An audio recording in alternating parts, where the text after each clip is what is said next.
Will the Lakers survive the trial by fire? Um, and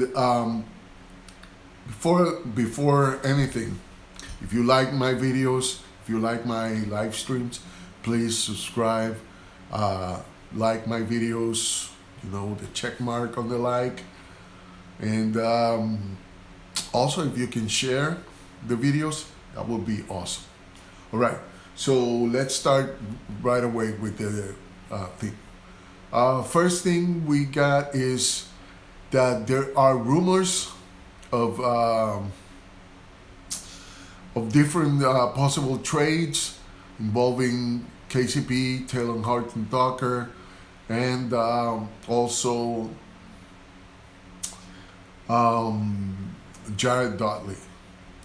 Um, one of those rumors is getting Schroeder, which I think it's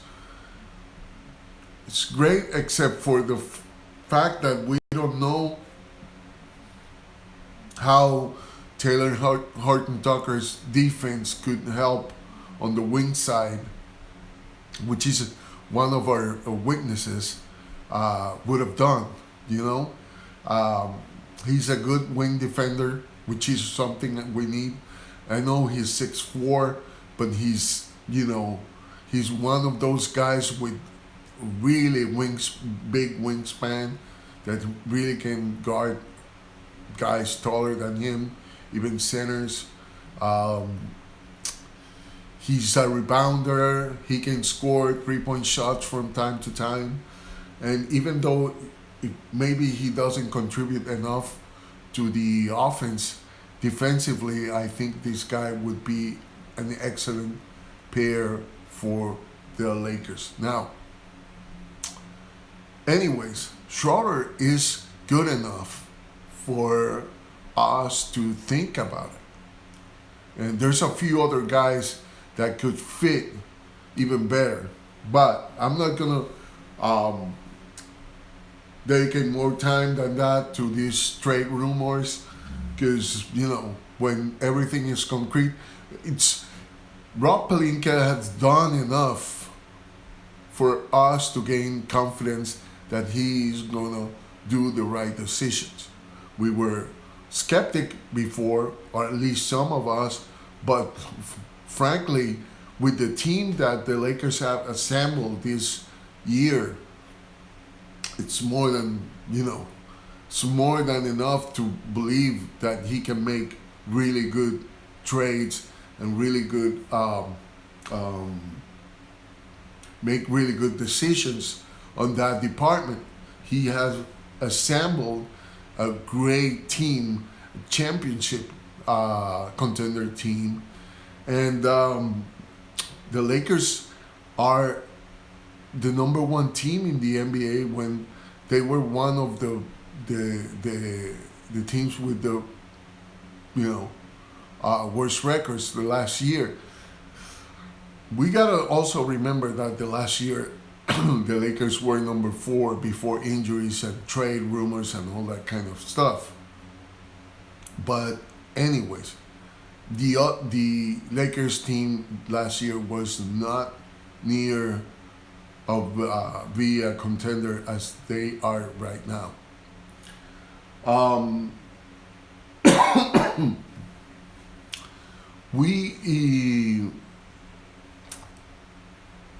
We are the winningest team in the NBA right now. We only have 3 losses. We have 17 wins, and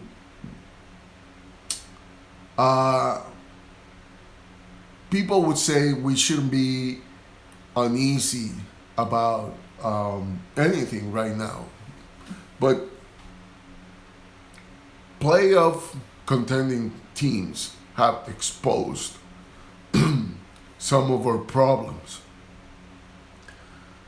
Some of them we need to fix. Others, I don't know what to expect. Probably there would be some way to fix them, but right now it's not easy. uh, to say. But let's break it down a little bit. Uh, we have great defense, but our defense relaxes a lot, and that's a problem when you are playing playoff contender teams, as the Mavs pretty much exposed us from that. Our defense was lacking, and when it's what saves us when our offense is not, going. We still have communication problems on the offense, and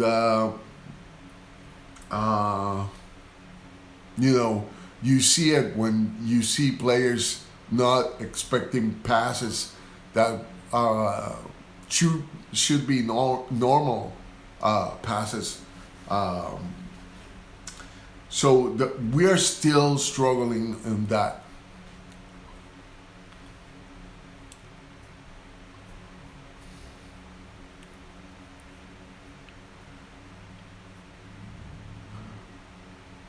Yeah, yeah, definitely. The biggest problem with the Lakers is that complacency. It's and I don't know if the complacency is to blame for the lack of 3-point shooting, but it could be. The slow starts, yes, we need to fix those slow starts. And it's interesting because that was a problem for the Lakers back in the 80s. Like, super team with Magic Johnson and Kareem Abdul-Jabbar had that problem too. And the other problem, is the mistakes. KCP, when he gets into his role, he's really good, but he gets out of his role too many times, and then he gets desperate and it starts doing all kinds of things that are not part of his role as a player. I still don't know why he's trusted by people. Like, they talk about him like, and I'm talking about managers, they talk about him as he was the messiah of the teams, when he's proven one too many times that he's not gonna play his role. He's gonna get desperate. He's gonna make bad decisions, and he rarely is a plus in a team. And we are looking for a wing defender. I don't know if Schroeder, if they make that deal, is gonna help us in that area.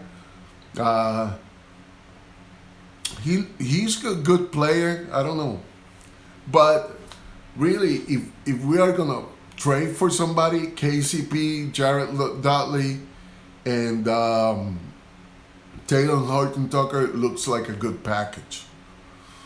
But we need to see who do we get there. But this is a trial by fire. This is make it or break it month. We get the Nuggets, we get the Jazz, we get Timberwolves are doing good. And then look, in the middle of December, we get the Pacers, we get the Bucks, we get the Nuggets, and then we get the Clippers. And we gotta win that game against the Clippers, because I'm tired of hearing how much better the Clippers are from the Lakers. So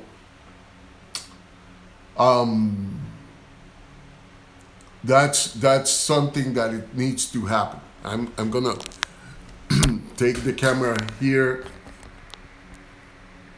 and see who is calling me. Like, Somebody's calling me in the middle of this. All right, so do the Lakers? Are the Lakers gonna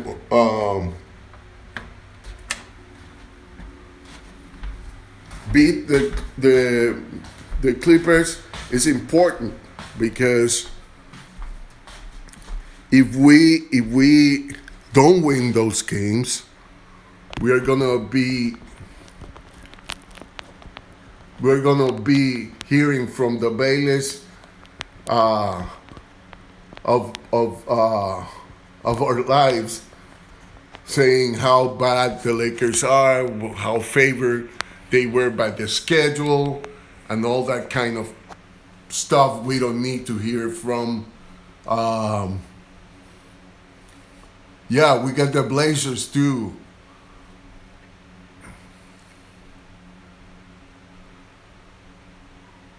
Yeah, Crowder.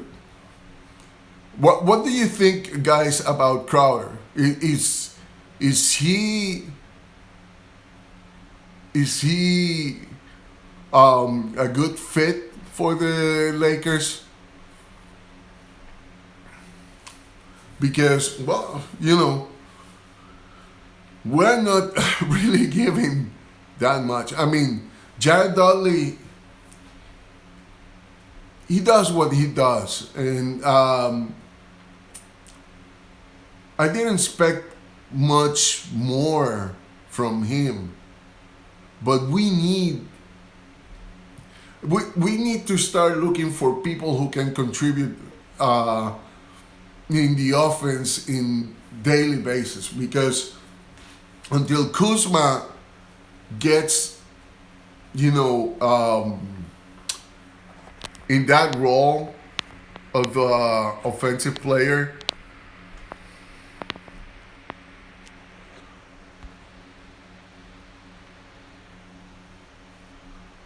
yeah, that's true. That's true. I mean, on the defense, Crowder is gonna be a contributor, definitely, and he's gonna be a really good contributor. But we need somebody like that can fit with our offense and bring us. I don't know. Our defense can get better, definitely, and Kuzma needs to get into his role, because we need other offensive. We need our 3-point shooting to start, being more effective. Because if we don't get that, we are doomed. We are doomed to fail in the sense, not to fail as a team, but to fail into giving a rest to our main players, to AD and to LeBron. Because if nobody contributes in the offensive end, everybody is going to pay attention to those two guys and those two guys only. And that's going to make their job a lot more difficult. We can still survive doing that, maybe. But as you saw, the Mavs were completely all over us in terms of, they did a good defensive job, but they killed us in the offense, we couldn't stop them. And I don't know, it might be that our defense was relaxed, or we were, the team was tired, or they were like, we're still out of sync. And that's something that people don't understand about the Lakers. This is a completely assembled team this year, So we are doing way, way much better than what we were expect to do because of that. But now the Skip Bayless of the life would say, oh, but you had an easy schedule. Really? Being in the West, there's no easy schedules in the West. And we played the Mavs before, we beat them. We played the Jazz before. Did we? Yeah.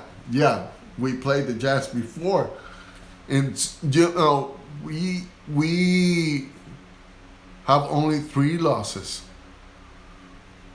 But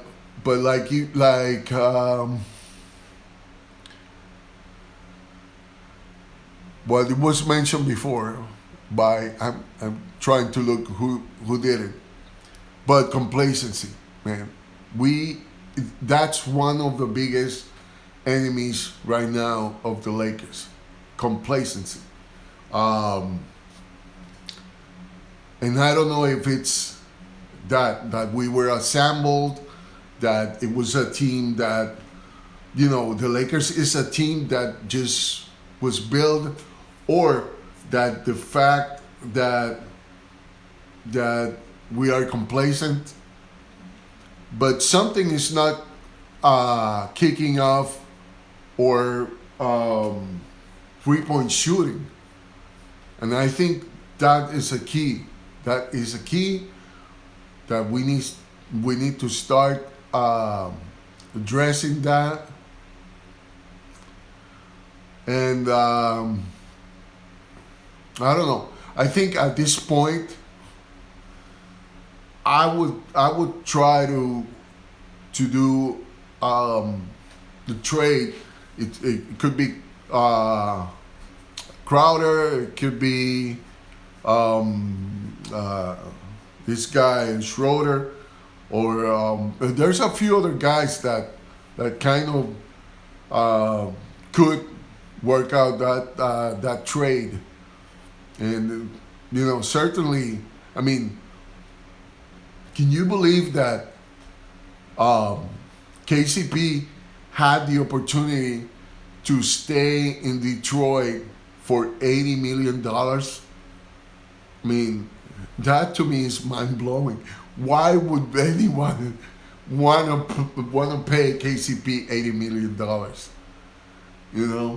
I still don't get it. And so,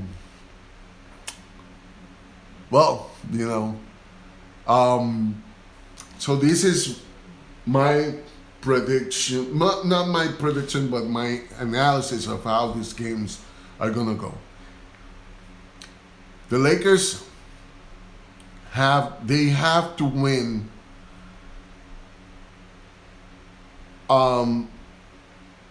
at least most of these against most of these playoff teams. They need to win against the Clippers to make a statement that they are the number 1 team in the NBA. They need to beat the Bucks, and that's the problem. That those are pretty much the back-to-back games that the Lakers have with the biggest enemies they have right now, which I know they haven't played the Bucks, but the Bucks are pretty much the other big team, the big one in the Eastern Conference. So those are games that are statement games. If you can win those 2, you are doing really good. But you are going to have to win against the Nuggets. And that is something that need to be won. Now, I like what Danny Green was saying about the philosophy of taking one game and one game only, and focus on the next game, on that one game, because that's how you have to look at it.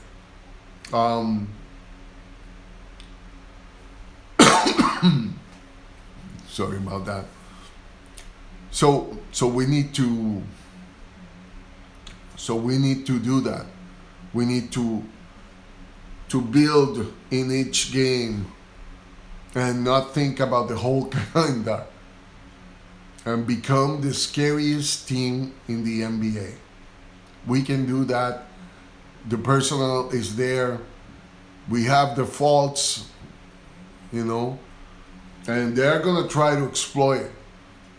You're gonna see people trying to dominate us on the rebounding end, like the Mavs did, um, trying to play fast-paced basketball because we are older than most of those teams.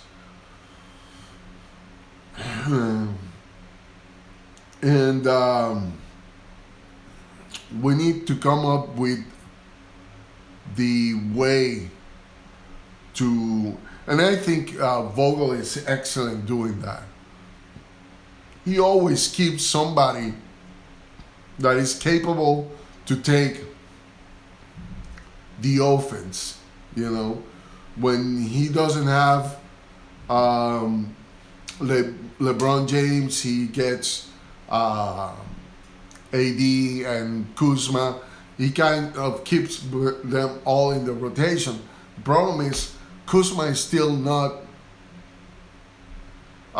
getting the job done, and I don't want to make a big case about Kuzma not doing that, because one thing is Kuzma is young, and second, he was a regular player on the team last year, so he's trying to get used to his new position and his new role in the whole team that he doesn't know, because that was not the Lakers team last year. You know, pretty much most of the Lakers team, the young core moved from the Lakers last year. You know, we got one on the Clippers. We got few on the Wizards now, and the main core, young core, went to the Pelicans, except for, you know, Kuzma. So I don't want to be too hard on Kuzma. I think this month is going to be a trial by fire for him too, and but I'm rooting for him. I'm scared about what KCP is going to do, but maybe KCP under pressure, I don't know. No, he doesn't do good under pressure. Just wishful thinking there. But I don't know. You never know. But if our three-point shooting starts really becoming as scary as it is on paper, at least last year, because we have some of the people with the highest percentage. And we would like to have JJ Redick on this team, but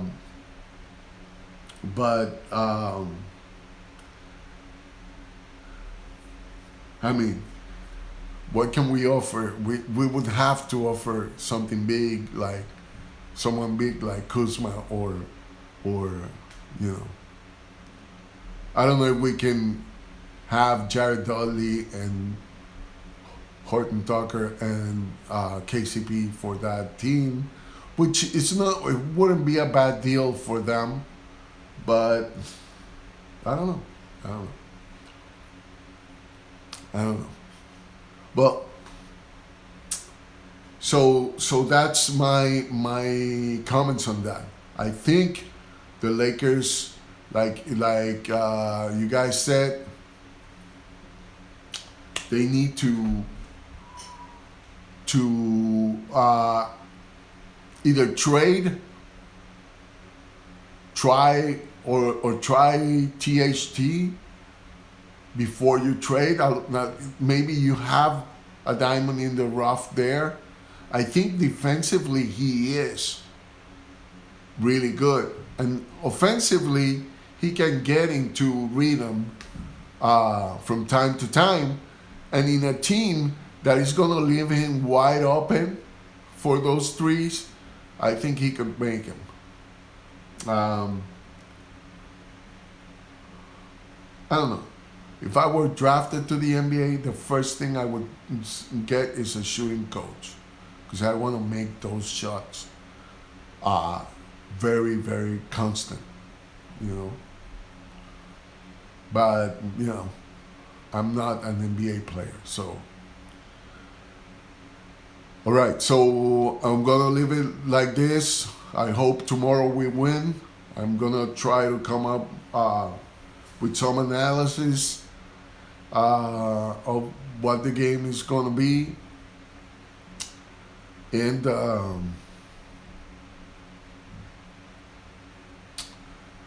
remember, like, subscribe.